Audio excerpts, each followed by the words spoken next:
की साहेबांचं कार्यक्षेत्र फक्त कोल्हापूर जिल्हा नाही तर संपूर्ण महाराष्ट्र आहे। PN पाटील सडोलीकर साहेबांच्या पुण्यतिथीनिमित्त शिर्डी ते कोल्हापूर अशी पायी यात्रा केली।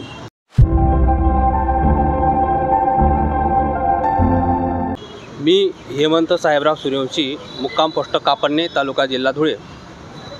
मी आज PN पाटील सडोलीकर साहेबांच्या पुण्यतिथीनिमित्त शिर्डी ते कोल्हापूर अशी पायी यात्रा केली आणि या यात्रा करण्यामागचं कारण हे आहे की साहेबांनी एवढं मोठं काम या जिल्ह्यामध्ये उभं केलं आहे।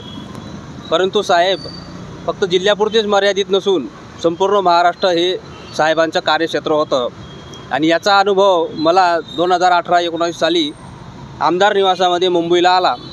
कारण जेव्हा आम्ही काही 10-12 लोक 15 लोक असतील तर ते पोलीस भरतीसाठी गेलो असताना आमची तिथं काहीच व्यवस्था सोय होत नव्हती। म्हणून कारण पोलीस भरतीसाठी जायचं म्हणजे मग रनिंग वगैरे सगळं व्यवस्थित, आंघोळ वगैरे सगळं व्यवस्थित करून जावं लागतं।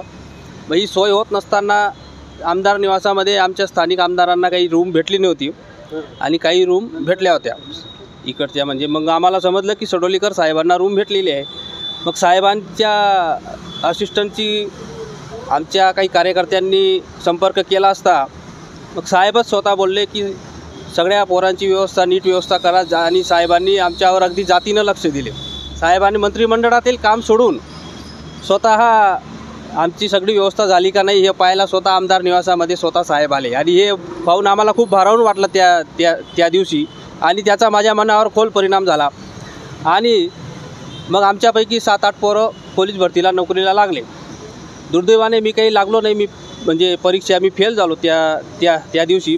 परंतु नंतर साहेबांनी एवढी मदत केलेली माझ्या लक्षात होती आणि ही जाणीव ठेवून जेव्हा मला समजलं की म्हणजे आता 1 वर्षापूर्वी साहेबांचं निधन झालं हे जेव्हा मला समजलं, मला खूप उशिरा समजलं, ते आपल्या पेपर वर्तमानपत्रामधूनच समजलं।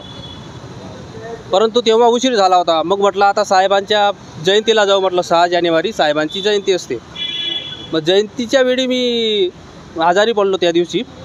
मग आजारी पडल्यानंतर मग येता आलं नाही। मग म्हटलं आता पुण्यतिथीला तरी आपण जाऊ। मग पुण्यतिथीनिमित्त मी साईबाबाला खूप मानतो आणि साईबाबा हे आपलं दैवत आहे। तर साईबाबांचं दर्शन घेऊन त्यांना वंदन करून 15 तारखेला मी शिर्डीपासून पायी चालत निघालो आणि पहिला मुक्काम शिर्डीच्या जवळ राहुरीच्या जवळ केला। मग असे 2-3 मुक्काम केल्यानंतर जेव्हा फलटण तालुका लागला, सांगली जिल्हा, सातारा जिल्हा, तेव्हापासून मग लोक यायला लागले, बोलायला लागले, मदत करायला लागले, फोटो सेल्फी वगैरे तिकडे खूप सत्कार केले की साहेबांचं बॅनर आणि फोटो पाहून मला खूप मदत भेटत होती। म्हणजे साहेब एवढे मोठे देव माणूस आहेत की मला अशी पाण्याची बाटलीसुद्धा विकत घ्यावी लागली नाही त्या दिवसापासून। सगळीकडे ठिकठिकाणी सत्कार झाले, ठिकठिकाणी लोकांनी प्रेम दिलं, मदत केली आणि असं करत करत मग काल मी साहेबांच्या पुण्यतिथीनिमित्त पावसामुळे थोडी अडचण आली म्हणून मी जरा उशिरा पोहोचलो।